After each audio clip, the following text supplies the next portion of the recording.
हाल ही में रशिया की मॉस्को में 22 अक्टूबर 2024 से लेकर 24 अक्टूबर 2024 तक ब्रिक्स का सम्मेलन हुआ।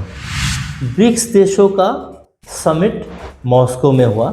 वहां पर सारे दुनिया को चौंकाते हुए रशिया की प्रेसिडेंट व्लादिमीर पुतिन ने एक नया इंटरनेशनल पेमेंट सिस्टम का प्रपोजल रखा। ये जो नया इंटरनेशनल पेमेंट सिस्टम का प्रपोजल, जिसको ब्रिक्स पे के नाम से जाना जाएगा, ये जो मौजूदा जो सिस्टम है स्विफ्ट, उसको रिप्लेस करेगा। तो आखिर ये ब्रिक्स पे है क्या? इस वीडियो में हम पूरा जानेंगे कि आखिर ये ब्रिक्स है क्या, ये ब्रिक्स पे अभी क्यों लाया गया, इसके पीछे क्या मकसद है, ये ब्रिक्स पे का फीचर्स क्या क्या होने वाला है और ये काम कैसे करेगा, और रशिया ही क्यों इसको लाया। मतलब और कोई दूसरा कंट्री भी ला सकता था, तो रशिया ही क्यों इस ब्रिक्स पे को प्रपोज किया। और आखिर में जानेंगे कि ये ब्रिक्स पे का वैश्विक स्तर पर, मतलब ग्लोबली इसका क्या असर होगा। तो दोस्तों बने रहिएगा वीडियो की अंत तक। शुरू करने से पहले आपसे एक गुजारिश है कि वीडियो को अंत तक देखिएगा और अगर अच्छा लगे तो लाइक करिएगा, और अगर आपको कुछ भी कमियां लगे तो फिर एक कमेंट करके हमें बताइएगा ताकि हम अगले वीडियोस में उसे सुधार सकें। और हाँ दोस्तों, मुझे आपकी सपोर्ट की बहुत ज़रूरत है, इसीलिए चैनल को सब्सक्राइब करना ना भूलिए। तो चलिए शुरू करते हैं।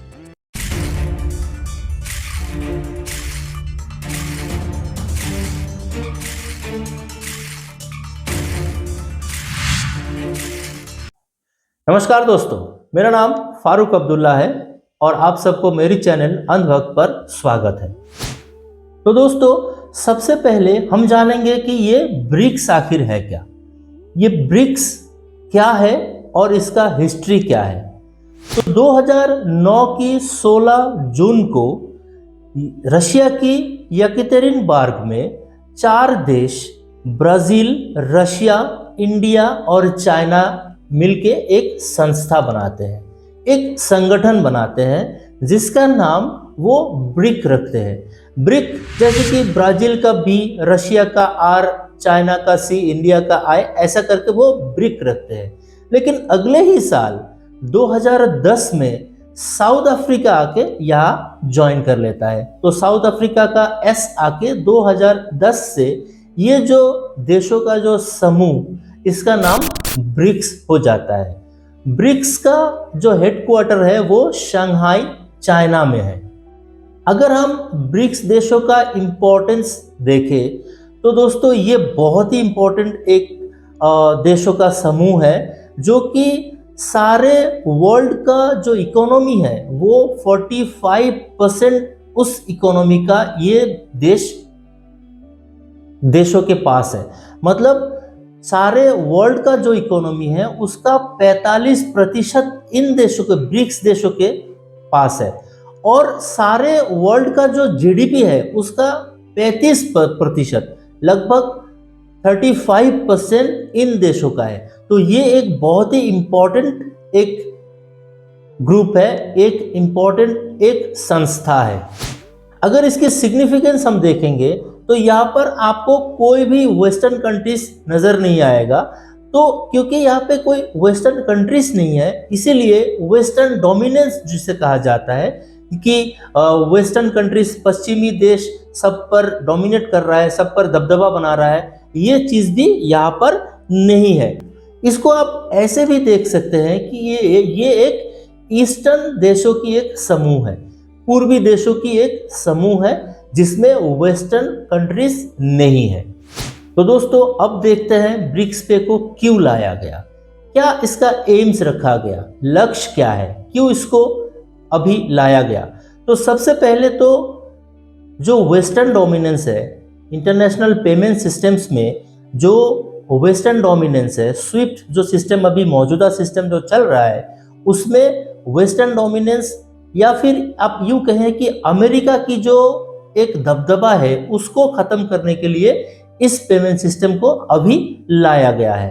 अभी वेस्टर्न डोमिनेंस का एक एग्जांपल आप देख लीजिए, जैसे कि WTO हो गया, वर्ल्ड ट्रेड ऑर्गेनाइजेशन, या फिर IMF हो गया, इंटरनेशनल मॉनेटरी फंड, या फिर वर्ल्ड बैंक हो गया, WB। ये सारे जो संस्था है, ये संस्था क्या करता है, अमेरिका ने इन सारे संस्थाओं को स्थापित किया था। तो इनके ऊपर एक आरोप है कि ये क्या करते हैं, अमेरिका को बढ़ावा देते हैं। कैसे? जैसे कि मान लीजिए, अगर कोई भी देश वर्ल्ड बैंक से कोई कर्जा लेता है तो वो कर्जा वो क्या करेगा, डॉलर में देगा।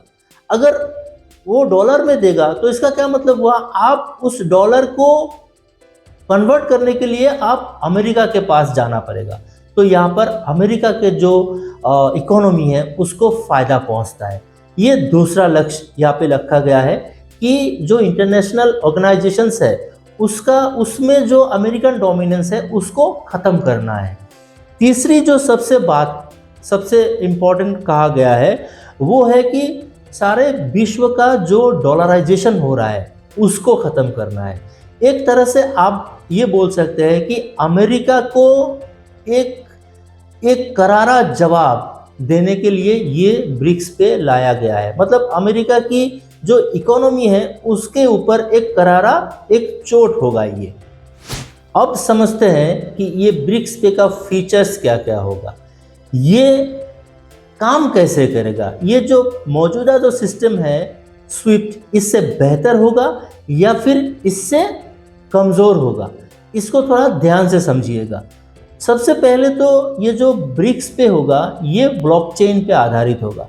ब्लॉकचेन हम लोग सब जानते हैं, जैसे कि बिटकॉइन हो गया, जो भी क्रिप्टो करेंसीज है, बिटकॉइन हो गया, पाई कॉइन हो गया, इथेरियम हो गया, डॉज कॉइन हो गया, ये सारे कॉइन्स ब्लॉकचेन पे काम करता है।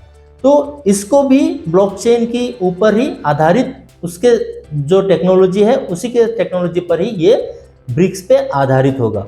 अब इसमें किया क्या जाएगा, देखिए जो सारे देश है जैसे कि इंडिया हो गया, ब्राज़ील हो गया, रशिया हो गया, जो भी ब्रिक्स का जो भी मेंबर्स है, उन देशों में जो भी मौजूदा पेमेंट सिस्टम है, जैसे कि हम लोगों का इंडिया में क्या है, यूपीआई है। यूपीआई में हम लोग जैसे कि गूगल पे, फोन पे, पेटीएम, ये सारे चीज़ यूज़ करते हैं। तो वैसे भी रशिया में उन लोगों का सिस्टम है मीर, ठीक है। तो मीर एक सिस्टम रशिया का पेमेंट सिस्टम है। ब्राज़ील में जैसे कि पिक्स ब्राज़ील का पेमेंट सिस्टम है। वैसे आप अगर देखें कि साउथ अफ्रीका का एनपीएस है, नेशनल पेमेंट सिस्टम। चाइना में सीआईपीएस है, जिसको बोलते हैं कि cross border interbank payment system. ये सारे जो पेमेंट सिस्टम्स है सारे देशों का, इसको ब्लॉकचेन से कनेक्ट कर दिया जाएगा। मतलब ये सारे देशों का जो भी पेमेंट सिस्टम्स है इसको इंटरलिंक्ड कर दिया जाएगा, ताकि जब एक देश, जैसे कि मैं इंडिया में बैठा हूं, अगर मैं रशिया में अपने फ्रेंड को, अपने रिश्तेदार को अगर मैं पैसा भेजना चाहूं तो मैं सीधा अपना यूपीआई से अपना गूगल पे खोलूंगा, यहां से उसके नंबर पे, उसके अकाउंट पे सीधा पेमेंट कर दूंगा, वो सीधा जाएगा। और इसी के कारण, क्योंकि ये ट्रांसफर सीधा हो रहा है, इसके लिए ये बहुत फास्टर होगा, ये तत्काल होगा। पहले जैसा स्विफ्ट जैसा नहीं है। स्विफ्ट में क्या होता था, आप अगर मान लीजिए आप ऑस्ट्रेलिया में किसी को पेमेंट देंगे तो आपको क्या करना पड़ेगा, आपको पहले डॉलर्स में उसको पेमेंट देना पड़ेगा। डॉलर्स में जब पेमेंट देंगे तो वो पैसा कहाँ जाएगा, बैंक ऑफ अमेरिका में जाएगा। बैंक ऑफ अमेरिका से वो डॉलर्स ऑस्ट्रेलियन डॉलर्स में फिर कन्वर्ट होकर उस बंदे आपकी फ्रेंड के पास जाता था। अब ये नहीं होगा, ये बीच में से जो बैंक ऑफ अमेरिका था वो अब उसको हटा दिया गया है। अभी सीधा यहाँ से पैसा भेजा और रशिया में मेरे फ्रेंड को मिल गया, या फिर यहाँ से आप पैसा भेजे, आपको चाइना में आपके किसी रिश्तेदार को, दोस्त को मिल गया, या फिर मान लीजिए ब्राज़ील में आप भेज सकते हैं, साउथ अफ्रीका में भेज सकते हैं। ये डायरेक्ट होने का होगा, इसलिए ये बहुत फास्टर होगा। और एक चीज़ यहाँ पे बताया गया है इसके फीचर्स में कि ये बहुत चीपर होगा। मतलब इसमें पैसा भेजने में खर्चा बहुत कम होगा, तुलना अगर की जाए स्विफ्ट से। स्विफ्ट की तुलना में इसमें खर्चा बहुत कम होगा। और यहाँ पर 2-3 चीज़, एक ऐसा फीचर्स है जिस फीचर्स के लिए ये बहुत ही मशहूर होने वाला है। जैसे कि कोई भी कंट्री किसी दूसरे कंट्री पर डोमिनेट नहीं कर पाएगा। कैसे? क्योंकि ये ब्लॉकचेन पे आधार है, ब्लॉकचेन पे आधारित होगा। तो कोई भी देश दूसरी देश को डोमिनेट नहीं कर पाएगा। कोई भी देश अगर चाहेगा भी तो दूसरे देश को यहाँ से नहीं निकाल पाएगा। जैसे पहले की स्विफ्ट सिस्टम में होता था। स्विफ्ट सिस्टम में क्या होता था, जैसे ही रशिया ने यूक्रेन पे धावा बोला, जैसे ही रशिया ने यूक्रेन आक्रमण किया, उसी वक्त अमेरिका ने क्या किया, रशिया को स्विफ्ट सिस्टम से निकाल दिया। ईरान को वो पहले से स्विफ्ट सिस्टम से निकाल चुका है। इसका क्या मतलब हुआ कि ईरान अभी कारोबार नहीं कर सकता, रशिया अभी दूसरे देशों से कारोबार नहीं कर सकता, वो पेमेंट नहीं ले सकता, पेमेंट नहीं कर सकता। तो ये जो सिस्टम पहले स्विफ्ट में था वो अब यहाँ पे नहीं रहेगा, ये पूरा खत्म होने वाला है। अब ब्रिक्स पे में कोई भी देश दूसरे देश को इस सिस्टम से नहीं निकाल पाएगा, क्योंकि ये ब्लॉकचेन पे आधारित होगा। तो कोई किसी के ऊपर डोमिनेट नहीं कर पाएगा। अब अगर ग्लोबल इम्पैक्ट की बात करें, ब्रिक्स पे का ग्लोबली क्या इम्पैक्ट पड़ेगा, तो बहुत ज़्यादा इम्पैक्ट पड़ने वाला है दोस्तों। क्योंकि इसमें सबसे पहले तो जो स्विफ्ट सिस्टम है उसको ये रिप्लेस कर देगा, ठीक है। जो यूरोपियन डोमिनेशन का एक सिस्टम था, जो अमेरिका जिस सिस्टम की चलते सबको डरा के रखता था कि तुम अगर ये ना करो तो मैं तुमको फाइनेंशियली बैन लगा दूंगा, तुमको ब्लॉक कर दूंगा, तुमको निकाल दूंगा, ये वो सारे चीज़ अब नहीं होगा। ऊपर से डॉलराइजेशन का कम होगा, ठीक है। दुनिया में जो भी डॉलराइजेशन हो रहा था, सारे दुनिया में अगर आप कोई भी कारोबार करो, इंटरनेशनल बिजनेस करो, तो उसमें आपको डॉलर्स में ही खरीदना और बेचना पड़ता था। वो चीज़ अब ख़त्म हो जाएगा। और यहाँ पे जो यूएस और यूरोपियन कंट्रीज़ का, वेस्टर्न कंट्रीज़ का जो डोमिनेंस जो वर्ल्ड इकोनॉमी में रहता था, वो धीरे धीरे ख़त्म हो जाएगा। तो इसका क्या मतलब हुआ, सीधा जो हमला है वो अमेरिका और उसके जो एलाइज है उस पर पुतिन ने कर दिया है। यहाँ पर ये देखने वाली बात होगा कि आने वाले समय में ये ब्रिक्स पे क्या क्या गुल खिलाता है।